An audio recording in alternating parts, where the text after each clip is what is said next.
यहीं खत्म कर देना बेहतर है, और वो उसे छोड़ देता है।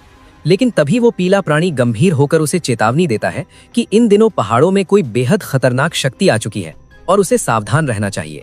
लड़का हल्के व्यंग में पूछता है कि जो खुद को इस इलाके का मालिक बताता था वो अब डर क्यों रहा है।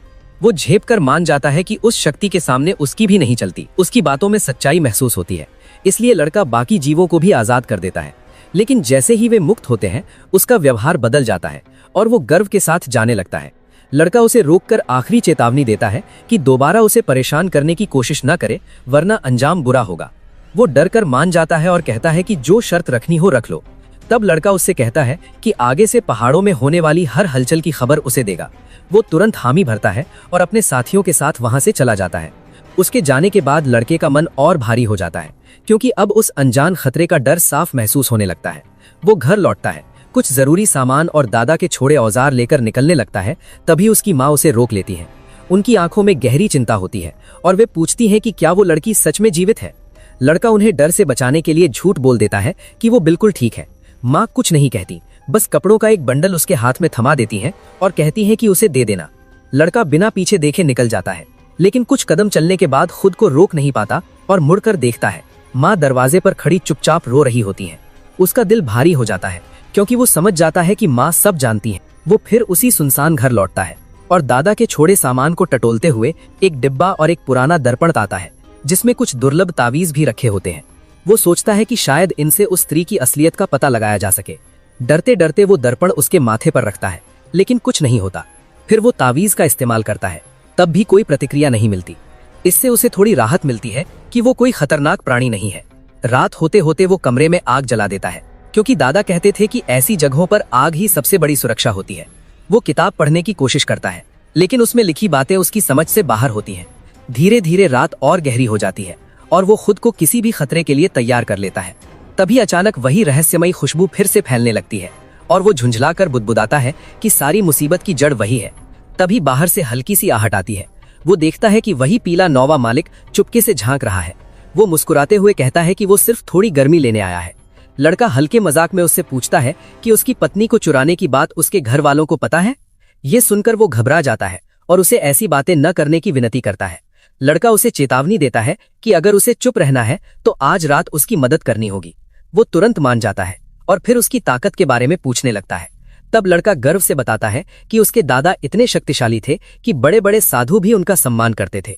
और फिर वो उस स्त्री की ओर इशारा करते हुए कहता है, अगर उसके दादा में इतनी शक्ति ना होती तो क्या वे उसके लिए ऐसी पत्नी तय कर पाते। ये सुनते ही पीले नौवे मालिक की आंखें चमक उठी और वो चालाकी से उसके पास आकर धीमे स्वर में बोला कि छोटे भाई, 6 दिन बाद उससे कहकर उसका एक एहसान उतरवा देना, कैसा रहेगा।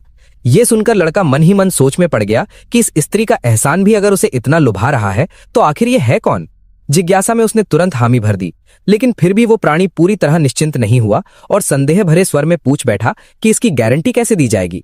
तब लड़का धीरे धीरे बिस्तर के पास गया और बनावटी गुस्से के साथ उस स्त्री के गाल पर हल्का सा थपथपाते हुए बोला कि ये उसकी पत्नी है, अगर ये उसकी बात नहीं मानेगी तो वो इसे डांट भी सकता है। क्या अब उसे यकीन है। ये सुनते ही पीला नौवा मालिक डर के मारे थोड़ा पीछे हट गया और जल्दी जल्दी सिर हिलाते हुए मान गया। फिर चुपचाप कमरे के एक कोने में जाकर बैठ गया।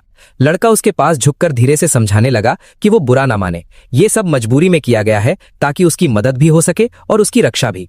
इतना कहकर उसने राहत की सांस ही ली थी कि अचानक कमरे में जल रही आग की लपटें अजीब तरह से कांपने लगीं और देखते ही देखते उनका रंग हरा पड़ गया। पूरा कमरा एक डरावनी हरियाली से भर उठा। वो कुछ समझ पाता उससे पहले ही एक जोरदार धमाके के साथ दरवाजा टूट गया और बाहर से 8-9 साल की एक लाल कपड़े पहने लड़की अंदर आ गई। उसके कदम रखते ही पूरे वातावरण में ठंडी सिहरन फैल गई। ये दृश्य इतना भयावह था कि पीला नौवा मालिक डरकर तुरंत उसके पीछे छिप गया और कांपती आवाज में बोला कि ये कोई साधारण चीज नहीं है, इससे निपटना बेहद मुश्किल है। लड़के ने खुद को संभालते हुए उस अजीब लड़की से कहा कि जो चाहिए ले जाए और उन्हें छोड़ दे, लेकिन वो लड़की अजीब सी हंसी हंसते हुए बोली कि उसे उसका अंदरूनी तत्व चाहिए। ये सुनते ही लड़के ने बिना एक पल गवाए पीले नौवे मालिक को उठाकर उसकी तरफ फेंक दिया, लेकिन लड़की ने एक ही झटके में उसे पटक दिया और उसकी ताकत देखकर लड़के के होश उड़ गए। अगले ही पल वो लड़की उस पर झपटी। उसके नाखून तलवार की तरह चमक रहे थे। लड़का पीछे हटकर बचने की कोशिश करता रहा, लेकिन वो उसे पकड़कर अपनी ओर खींच लाई। उसने तुरंत लकड़ी की तलवार निकाली मगर उसका उस पर कोई असर नहीं हुआ। गुस्से में उसने पीले नौवे मालिक को पुकारा कि अगर उसने मदद नहीं की तो वो उसे ढाल बना देगा। ये सुनकर वो घबराकर बोला कि ये सब बेकार है, असली ताकत तो उन तावीजों में है जो उसके पास है। लड़का कुछ समझ पाता इससे पहले ही वो लड़की फिर से उस पर टूट पड़ी। वो उसे ढाल बनाने के लिए आगे बढ़ा ही था कि पीला नौवा मालिक मौके का फायदा उठाकर भाग निकला और अगले ही पल लड़की ने जोरदार वार किया, जिससे लड़का दूर जा गिरा।